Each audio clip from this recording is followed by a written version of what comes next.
stood in front of the busted up walls, amazed by all I never knew was behind them. There were wires, pipes, support beams, insulation, and it all stood out so vulnerable and exposed. I ran my hand along the rough reality of renovation and thought how very similar my heart felt at that very moment. The only difference was I knew my house would be put back together, better than ever. I just wasn't so sure about my heart. With the house, I knew a basic time frame. I also knew enough about renovations to add a few months to kind of buffer the time to the completion date. Regardless, I absolutely knew there would be a beginning of this project and there would be an end to this project. I also knew that the end result would be beautiful. And since I knew the basic time frame and how beautiful things would eventually be, the busting up part of the renovation did not bother me. I was actually happy that the demolition occurred. It was not a sign of irreparable problems. It was a sign of intentional progress. But I couldn't say the same thing about the busted up places of my heart. Not now, not yet. When I stood and looked in the mirror, my demolished heart was not as easy to see as those walls, pipes, wires, and insulation. But the brokenness certainly revealed things. Inside my heart, it revealed fear, anxiety, shock, trauma, and distrust. Distrust, there it was, the biggest of all the issues that resided beneath the surface. The ripping open and exposing of my heart. It had certainly revealed something that I needed to see but did not dare want to admit. About me, about God, about my utter lack of trust in Him. Now don't get me wrong, you know I'm a Jesus girl through and through. I love studying His Word, doing the right and required things, following Him and fulfilling my calling. Yes, sign me up for all of that. But when God starts to deviate from the plan I'm assuming that my life should follow, I'm much more apt to want to tame God, not trust Him. And when a busting up of all that I felt was safe and secure happens without any assurance of a completion date or a vision of the exact good that will surely come from this, well, that is when I slide my hand down and I quit volunteering so eagerly to follow hard after God. That's when I kick into high gear, resisting God's plans, making suggestions of how to do this whole thing better, and I start pulling away from trusting God.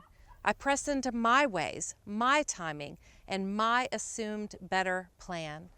I demand that the builder hand over the tools, and though I have no clue how to truly make things better, I start patching and covering and frantically fixing a hodgepodge repair that will be disappointing at best, detrimental at worst.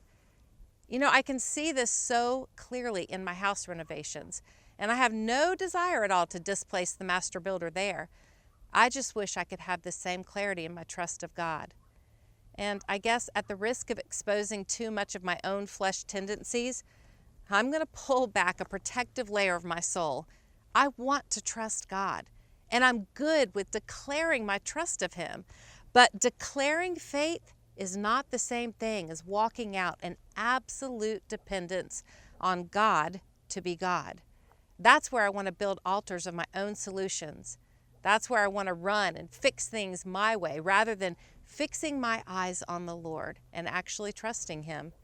In both cases, I'm worshiping, but worshiping my desires over worshiping God Himself is an altar that does not honor God. Actually, quite the opposite. In biblical times, there were patterns around God's people, building high places, which were tangible places to worship, false gods and idols. It's not the physical location that was the issue, it's what they represented. The high places came to represent the idol worship itself. For example, Baal was the false god of the storm or rain. People wanted assurance of rain so that their crops would do well and that they would have food and continue to live. So you can imagine how fearful they might have been to tear down the high place of Baal, because what if it caused a famine? Their crops would fail, they'd have no food, and then they would surely die. It was a vicious cycle, turning to things that would always fail them, but hoping they'd be faithful. But in reality, all of those high places, those false gods, they were just a solution of their own making. It was just a way for them to try to maintain control. They looked over and they saw what the Canaanites were supposedly doing, and they were thriving. So they worshiped Baal. Maybe we should too, the Israelites thought. It was easier for them to worship something they could see rather than something they couldn't see. Worshiping at the high places at first can seem like something foolish those people did. But what I just described that I do, worship solutions and plans of my own making, it makes all of this very personal. It's not just an issue to study about them. It's a significant spiritual erosion that must be addressed in my soul, not one day, but today. It's the very thing that distracts and deters me from truly trusting our trustworthy God. But understand, addressing this isn't because God is disappointed in me. He's actually appointing this time for me to understand the depth of His love and His ability to provide for me like never before. That's why I cannot think of two more perfect books of the Bible to dust off and dig into than 1st and 2nd Kings. What appears from the outside as ancient text about long ago leaders with faulty hearts isn't so far removed from addressing the exact issues I need to examine in my own life. As I've dared to read these books from the vantage point of needing those truth treasures buried inside of them, I've been astonished at how much application there is for this girl who loves God, but finds herself resisting Him in ways that are more dangerous, probably more dangerous than I've ever cared to admit before. And I wonder why I find myself so very exhausted and anxious and heavy burdened, all of that happening on the inside, while outside I'm singing and quoting verses about the abundant Christian life. I guess you could say there's a disconnect somewhere between really living the faith I want and the one I'm actually living. Maybe you felt it too. I've seen it in your tear-filled eyes. I've heard it in your questions around the harder things to understand about God. And I'm so thankful that we're going to do this study together. I'll be honest, there's a lot we need to get through to uncover the ultimate lessons from the Kings. Your brain could start to wonder, why am I even studying this? It seems like there's just one bad decision after another with these kings. Even some of the really good kings we'll study that show so much promise, well, they're going to disappoint us too. But I really believe what we're going to learn is going to help us process through the hard realities we're facing and lead us to a deeper trust in our God, who is powerful to save, who does hear our cries for help, and who is the deliverer we can count on. I'm standing here in the Holy Land today, and what I'm overlooking is the city of Shechem, surrounded by so many significant scriptural landmarks. But what I particularly want to draw your attention to here in Shechem is Mount Gerizim, also known as the Mountain of Blessings, and Mount Ebal, also known as the Mountain of Curses. This came from the direction Moses gave in Deuteronomy 27 and 28. Then Joshua carried out the instruction of Moses when the people of Israel arrived in the Promised Land. You can find that in Joshua 8:30 through 35. There were 6 tribes on Mount Gerizim that spoke out blessings as long as the people obeyed the covenant. Then the 6 tribes on Mount Ebal spoke curses if the people disobeyed the covenant. This was one of the very first events that took place when the children of Israel entered the Promised Land to settle in their hearts the importance of wholeheartedly following after God. Israel was a unique nation, a theocracy led by God Himself. They experienced God leading them through the desert into the land they could now call home. This exercise of calling out the blessings of trusting and following God, and then also the curses that would be experienced if they turned away from God, was so significant to this day. My Hebrew guide told me that lots of people live on Mount Gerizim, the blessings, but Mount Ebal, it's a desolate place even to this day. Studying 1st and 2nd Kings is not just important because they're 2 books of the Bible, but also because we get to see what happens to God's people when they demand to be led by human kings and not just God himself. They didn't want to look different than the other nations around them. They wanted a king they could see with their own eyes. They hoped a visible king would intimidate other countries and instill fear in them that would protect Israel from possible attacks. So as we dive into our study of 1st and 2nd Kings, I want to address some foundational questions I'm sure many of us have. How did we get here? How did the Israelites go from being a people led by God to a people being led by earthly kings? So let's look at a historical timeline to see where the long reign of kings began. God's people have a history of being in captivity, and then God rescuing them and bringing them into freedom. But God's people also have a history of sacrificing that freedom on the altar of their own misplaced desires, lack of faithfulness, and distrust of God's plan in the face of hardships. So they made choices in disobedience that take them back to captivity, and the cycle of needing God's rescue will start all over again. This is the repetitive history of the Israelites, starting with Jacob, the father of the 12 sons who eventually become the 12 tribes of Israel. Jacob loved his son Joseph more than his older brothers. Genesis 37:4 says, "When his brothers saw that their father loved him more than all his brothers, they hated him and could not speak peacefully to him. Their jealousy drove them to sell Joseph to the Ishmaelites, who took him as a slave to be sold in Egypt." God was with Joseph, and even though he was still in captivity in Potiphar's house and then in an Egyptian prison, eventually Joseph interpreted a dream for Pharaoh, and he was not only freed from prison, but elevated to the second most powerful man in the kingdom.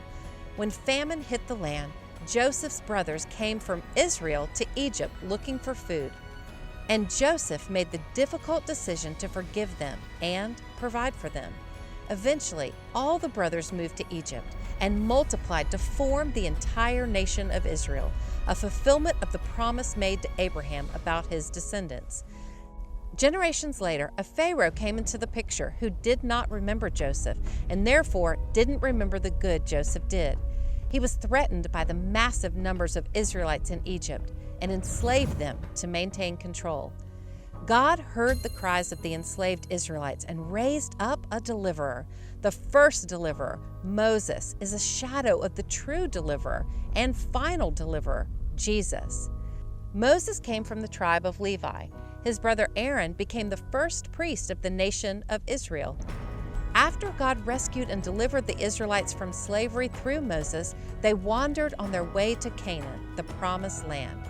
God sent his law to the people through Moses, commanding them to live holy lives, worthy of the people of the one true holy God.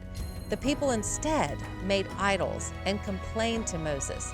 Anger and distrust got the best of Moses, and he sinned against God. He was not able to enter the promised land as a consequence of his sin. Joshua, who was second in command to Moses, led the people into the promised land. He served as the general commander of the Israelites and was the last leader of Israel before the period of Judges. While they still had elders, they looked to Joshua as their leader, their spokesperson, to help lead them in the direction God wanted them to go. After Joshua's death, the first generation of elders and rulers did exactly as Joshua commanded in Joshua 24, to follow after God and not turn away from him. However, the next generations began to do exactly what Joshua warned them not to do. They intermarried with the people in the land.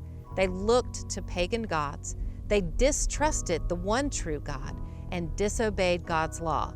They began to desire a human king. Because the people of Israel were disobeying God, they were suffering the exact consequences Joshua warned them about. They were losing battles, they were fearful of losing their place of power and losing the land God promised and provided for them. In this time of disrepair for the people, God raised up judges as representatives of his rule and reign in Israel. The judges were the defenders of Israel to lead them out of their trouble. And even this was not good enough for Israel. Eventually, they cried out for what they saw other nations had, a human king. It's a solution of their own making.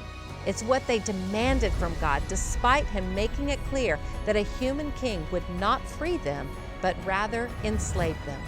A human king would not bring the redemption they longed for. In the short term, it might be comforting, but in the long term, a human king would bring on them the crushing weight God never wanted for His people. Then all the elders of Israel gathered together and came to Samuel at Ramah and said to him, "Behold, you are old, and your sons do not walk in your ways. Now appoint for us a king to judge us like all the nations." But the thing displeased Samuel when they said, "Give us a king to judge us." And Samuel prayed to the Lord, and the Lord said to Samuel, "Obey the voice of the people in all that they say to you, for they have not rejected you, but they have rejected me from being king over them, according to all the deeds that they have done. From the day I brought them up out of Egypt, even to this day, forsaking me and serving other gods. So they are also doing to you. Now then, obey their voice. Only you shall solemnly warn them and show them the ways of the king who shall reign over them." So Samuel told all the words of the Lord to the people who were asking for a king from him. He said, "These will be the ways of the king who will reign over you. He will take your sons and appoint them to his chariots, and to be his horsemen, and to run before his chariots. And he will appoint for himself commanders of thousands and commanders of 50s, and some to plow his ground, and to reap his harvest, and to make his implements of war, and the equipment of his chariots. He will take your daughters to be perfumers and cooks and bakers. He will take the best of your fields and vineyards and olive orchards and give them to his servants. He will take a tenth of your grain and of your vineyards and give it to his officers and to his servants. He will take your male servants and female servants and the best of your young men and your donkeys and put them to work. He will take the tenth of your flocks, and you shall be his slaves. And in that day you will cry out because of your king, whom you have chosen for yourselves. But the Lord will not answer you in that day."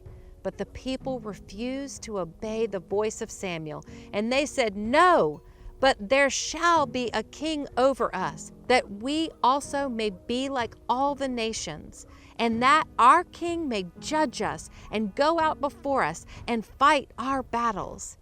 And when Samuel heard all the words of the people, he repeated them in the ears of the Lord. And the Lord said to Samuel, "Obey their voice and make them a king." Samuel then said to the men of Israel, "Go, every man to his city." Shocking, soul-shaking, stunning in the worst way. God's people rejecting Him and His perfect provision for solutions of their own making. But I can't shake my finger at the people of Israel, because though my demands are different, I want what I want too. I look around at what others have and make assumptions that having those things would make my life better than what God is currently providing. You know, the enemy ultimately wants us to be enslaved, and there's no better way than having us want our solutions more than God's best provision. For example, if you're single and you feel lonely, maybe a solution of your own making might be the thought, if I were married, I wouldn't feel so lonely. Even though my friends and family have raised red flags about this person, I need to get married, and I make justifications because I want what I want. Or, like with social media, the need for significance and all of that, it's never going to be satisfied, because followers today unfollow tomorrow. Your self-worth sometimes rises and falls on the fickleness of other people and whether or not they want to follow you, whether they leave nice comments or mean comments. It all just makes us feel more fragile, not more secure. Or here's another one. If only I had a best friend. It would give me a deep sense of belonging. You pursue that sense of belonging with everything you have. Taken to an extreme, though, your sense of well-being starts to rise and fall on whether or not they have time for you or even agree with your life decisions. I misunderstand what I truly need, and I start to formulate a life of my own making. I don't know what I don't know. I make assumptions that good things that I want are surely good for me and good for me right now. I say I trust God, but I don't trust Him to be God in this situation, in this desire of mine, in this assumption that I have that God isn't providing, so I'll just provide for myself.